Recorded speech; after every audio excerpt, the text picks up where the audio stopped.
யாருக்கு ஓட்டு போடணும்னு சொல்ல மாட்டேன். நான் எனக்கு யாருக்கு தோணுதோ அன்னைக்குதான் நான் அப்பக்கி போட்டு வந்துருவேன். மக்களே, வெல்கம் பேக் டு சாய் அப்படி யூடியூப் சேனல். இந்த வீடியோல நம்ம எதை பத்தி பார்க்க வரோம் அப்படின்னா, விஜய்க்கு வந்து ஒரு 40 வயசு தாண்டவங்களுக்கு வந்து ஓட்டு வந்து போட மாட்டாங்க அப்படின்னு சொல்றாங்கல்ல. இதுதான் இந்த வீடியோ பார்த்துருக்கோம். எங்க அம்மா வந்து மக்களை சமையல் செஞ்சுட்டு இருக்காங்க. அவங்க 40 வயசு தாண்டிடுச்சு. நம்மள மாதிரியாலாம் யாருக்கு ஓட்டு போடணும் எல்லாத்தையும் தெரியும். இருந்தாலும் எங்க அம்மாட்ட வந்து நான் எதுவுமே சொல்லல யாருக்கு ஓட்டு போடணும் அப்படின்னு. அவங்கள்ட்ட வந்து கேட்டு தெரிஞ்சுக்கோமா யாருக்கு ஓட்டு போட போறாங்கன்னு. கேட்டு தெரிஞ்சுக்கோமா. சொல்லுமா. என்னம்மா, யாருக்கு இந்த வருஷம் நீ ஓட்டு போடான்னு இருக்க? யாருக்கோ ஒருத்தருக்கு ஓட்டு போட வேண்டியதுதான். யாருக்குன்னு தெரியும், சொல்ல முடியாது. இவ்வளவு நாள் நம்ம ஓட்டு போட்டுருக்கோம். யார் நம்ம ஊருக்கு என்ன செஞ்சிருக்காங்க? நமக்கே செய்ய வேண்டாம், ஊருக்கு ஏதாவது செஞ்சிருக்காங்களா? ஒண்ணுமே செய்யல. யாருக்கோ ஒருத்தர் நமக்கு யாருக்கு பிடிக்குதோ அவங்களுக்கு ஓட்டு போட்டு போக வேண்டியதுதான். அதான் கேக்குறேன். நீ யாருக்கு ஓட்டு போட? யாருக்கு ஓட்டு போடணும்னு சொல்ல மாட்டேன். நான் என் விருப்பத்துக்கு அன்னைக்கு எனக்கு யாருக்கு தோணுதோ அன்னைக்குதான் நான் அப்பக்கி போட்டு வந்துருவேன். இது வரைக்கும் எத்தனை எலெக்ஷன் நம்ம ஓட்டு போட்டிருப்பேன்? எத்தனை தடவை ஓட்டு போட்டிருப்பேன்? 20 வருஷம் தான் போட்டிருப்பேன். 20 இருக்கும். யாருக்கு அதிகம் போட்டிருப்ப நீ ஓட்டு? அதெல்லாம் சொல்லக்கூடாது தம்பி, அதெல்லாம் சொல்லக்கூடாது. அதெல்லாம் அப்புறம் இப்ப எடப்பாடி நம்ம ஆளை பார்த்துவேன். அதெல்லாம் இல்லைங்க, அதெல்லாம் சொல்லக்கூடாது. எடப்பாடி வந்து வீடியோ பாக்குறாரு, பார்க்க மாட்டேன். அப்படி டிஎம்கே தான் அதிகம் ஓட்டு போட்டியா? யாருக்கு எனக்கு இப்ப சொன்னேன்லண்ணா, விருப்பம் யாருக்கு இருக்கோ அவங்களுக்கு தான் போடுவேன். அது மாதிரி இப்ப 20 வருஷமா நான் போட்டிருக்கேனாக்கா அதை நாங்க ஆபத்து வச்சிருக்க முடியாது. எல்லாம் இவருக்கு தான் அதிகமா போட்டிருப்பேன், அவருக்கு தான் அதிகமா போட்டிருப்பேன்னு சொல்ல முடியாது இல்ல. அதனால யாருக்கு விருப்பம் இருக்கோ அந்தந்த நேரத்துல மாட்டிக்க வேண்டியதுதான். இப்ப எப்படி கட்சி மாறுது அது மாதிரி நம்மளும் மாறிக்க வேண்டியதுதான். கட்சியில வந்து யார் அதிகமா காசு கொடுக்குறாங்களோ இல்ல டக்குன்னு மாறுறாங்கல்ல, அது மாதிரி நம்மளும் மாறிக்க வேண்டியதுதான். அதனால காசுக்காக மாற வேண்டிய மனசாட்சின்னு ஒண்ணு. காசை வாங்கிட்டு கடைசியில மனசாட்சி ஓட்டு போடுவியா இல்ல? மனசாட்சியே ஓட்டு போட்டு கொண்டு காசை வந்து யாருக்கு அதிகமா தராங்களோ அவங்களுக்கு நம்ம ஓட்டு போடாம இருக்க கூடாது. அதே நேரத்துல காசு ஏமாத்திட்டு இருக்காங்க. அதே நாள் காசுதான் பெருசுன்னு சொன்னல. என்ன சொன்ன? காசு அதிகமா கொடுக்கறவங்களுக்கு ஓட்டு போடணும்னு சொல்லல, ஏமாத்த கூடாது. ஏமாத்தக்கூடாதுன்னா அப்புறம் அவங்க ஓட்டு போடுறவங்க நீ அர்த்தம். அவங்க இப்ப உனக்கு 2000 கொடுத்து போறான்னு வச்சுக்க, அவங்க 2 கோடி படிச்சுட்டு போயிருவாங்க. இதெல்லாம் புரிஞ்சுக்கங்க. சொல்றப்ப இல்லன்னு சொல்லல.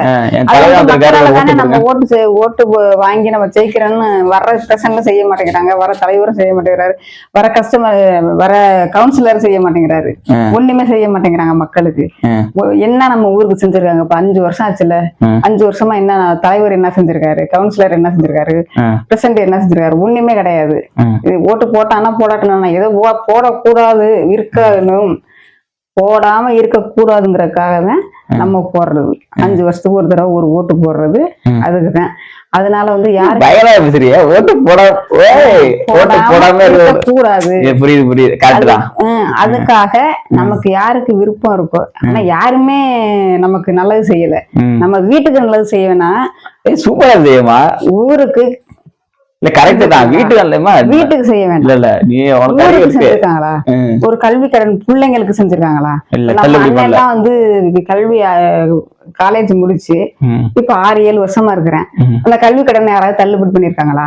அந்த எலெக்ஷன் வரும்போது மட்டும் நான் அதை செய்யறேன் இதை செய்யறேன், வருஷத்துக்கு 3 சிலிண்டர் தர்றேன், அதை பண்றேன் இதை பண்றேங்கிறாங்க. அதை வந்து போன பொங்கலுக்கு ஏன் ஸ்டாலின் வந்து பொங்கல் காசு கொடுக்கல, பொங்கலுக்கு அரிசி கொடுக்கல? இந்த தடவை வந்து பொங்கல் வர்றதுக்குள்ளயுமே எதுக்கு 5000 ரூபாய் அக்கௌண்ட்டுக்கு ஏற்றி விட்டாரு? அப்ப வந்து அவர் வந்து மக்கள் ஓட்ட வாங்க தானே செய்யறாரு. மக்கள் வேணும் அப்படின்னு நினைச்சிருந்தாக்கா அவர் 5 வருஷமா செஞ்சுக்கிட்டே இருக்கணும். திடீர்னு அப்ப செய்யறாரு வந்து அது மாதிரிதான் நம்பலாம். காசை வாங்கிட்டு ஓட்டு போட்டுக்க வேண்டியதான். யாருக்கு மனசாட்சி தோணுதோ ஓட்டு போட்டுருக்கலாம். காசே வேண்டாம், என் மனசாட்சிக்கு யாருக்கு தோணுதோ அவங்களுக்கு ஒரு ஓட்டை போட்டு வந்துருவேன். எனக்கு காசு யாரு கொடுத்தா? தமிழ்நாடுல என்ன நடக்குன்னு தெரியுமாமா? சரி, 100 நாள் வேலைக்கு போறோம்மா. ஆமா, நாங்க 100 நாள் வேலைக்கு வந்து இப்ப சொல்றாரு எடப்பாடி, சொல்றாரு 100 நாள் வேலைக்கு வந்து 100 நாள் உங்களுக்கு வேலைங்கிறாரு. 100 நாள் வந்து இந்த இத்தனை வருஷமா நாங்க வேலை பார்த்திருக்கோம்ல, 100 நாள் யாருமே முடிக்கல, எந்த கஸ்டமருமே முடிக்கல. 40 நாள் போறதே பெருசா இருக்கு. இதுல ஏன் 100 நாள் வேலை மக்களுக்கு தர்றோம்னு ஏன் அறிவிக்கிறாங்க? அதான் கேக்குறேன். இப்ப 100 நாள் எல்லாம் பேசிக்குவாங்களா? யாருக்கு ஓட்டு போடலாம் அப்படின்னு பேசிக்குவாங்களா? பேசிக்க மாட்டாங்களா? அதெல்லாம் பேசிக்க மாட்டாங்க, ஏன்னா காசு தர மாட்டாங்கன்னு. ஆமா, இப்ப ஸ்டாலின் வந்து இப்ப மக்கள் ஓட்ட வாங்கினால தானே. இப்ப விவசாயிகள் நம்ம எல்லாம் எல்லாமே விவசாயி தான். விவசாயிகளுக்கு என்ன கொடுத்துருக்காரு ஸ்டாலின் வரைக்கும்? ஒண்ணும் இல்ல. என்ன பண்ணிருக்காரு? ஒரு ஜிப்பம் வந்து 25 கிலோ அரிசி வந்து நம்ம 1800 ரூபாய் 2000 ரூபாய்க்கு தூக்குறோம். அதே ஜிப்பம் வந்து ஒரு 40 கிலோ ஜிப்பத்தை என்ன ரேட்டுக்கு நம்மகிட்ட எடுக்கிறாரு? நெல்லு என்ன இந்த என்ன மெம்பருக்கு எடுத்திருக்காரு? சிஆர் வந்து 1000 ரூபாய் சிஆர் 1000 ரூபாய்க்கு எடுத்திருக்காரு. 1000 ரூபாய்க்கு எடுத்தா நமக்கு எப்படி கட்டுப்படி ஆகும்? விவசாயிகள் வந்து கடன் பட்டு போறோம்.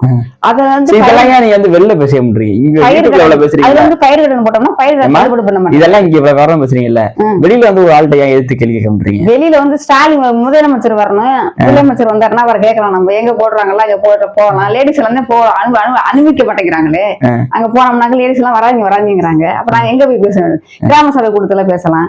அதுல பேசி எதுக்காக ஸ்டாலின் போகாதுல அந்த நியூஸ் எல்லாம். அதனால கிராம சபைக்கு நாங்க போறதே இல்ல. சரி, ஒரு விஜய் இந்த எலெக்ஷன் நிப்பார்ல, ஜெயிப்பாரா தோப்பாரா? விஜயா? விஜய் வந்து அவர் வந்து 250 கோடி வாங்கிட்டு ஒரு படத்துல நடிக்கிறாருன்னு சொல்றீங்க. அவர் வந்து காசுக்காக நம்மள்ட்ட ஓட்டு கேட்க வரல, மக்களுக்கு செய்யணுங்கிறதுக்காக தான் வர்றாருன்னு எனக்கு தோணுது. அதனால ஸ்டாலின் வர்றாரா, எடப்பாடி வர்றாரா, விஜய் வர்றாரான்னு நம்ம கும்புற தெய்வத்துக்கு தான் தெரியும். நமக்கு நம்ம தான் விஜய் மக்களுக்கு செய்வாரு அப்படிங்கறதுக்காக நம்ம டக்குன்னு விஜய் தான் வருவாருன்னு சொல்ல முடியாது. ஸ்டாலின் ஒண்ணுமே செய்யாம இருக்கிறாருன்னு நம்ம சொல்ல முடியாது. எடப்பாடி முன்னாடி 5 வருஷம் வந்திருந்தாரு, இது அவரால் முடிஞ்சதை செஞ்சாரு. ஆனா ஸ்டாலின் வந்து விவசாயிகளுக்கு அதிகமா செய்ய மாட்டேங்கிறாரு.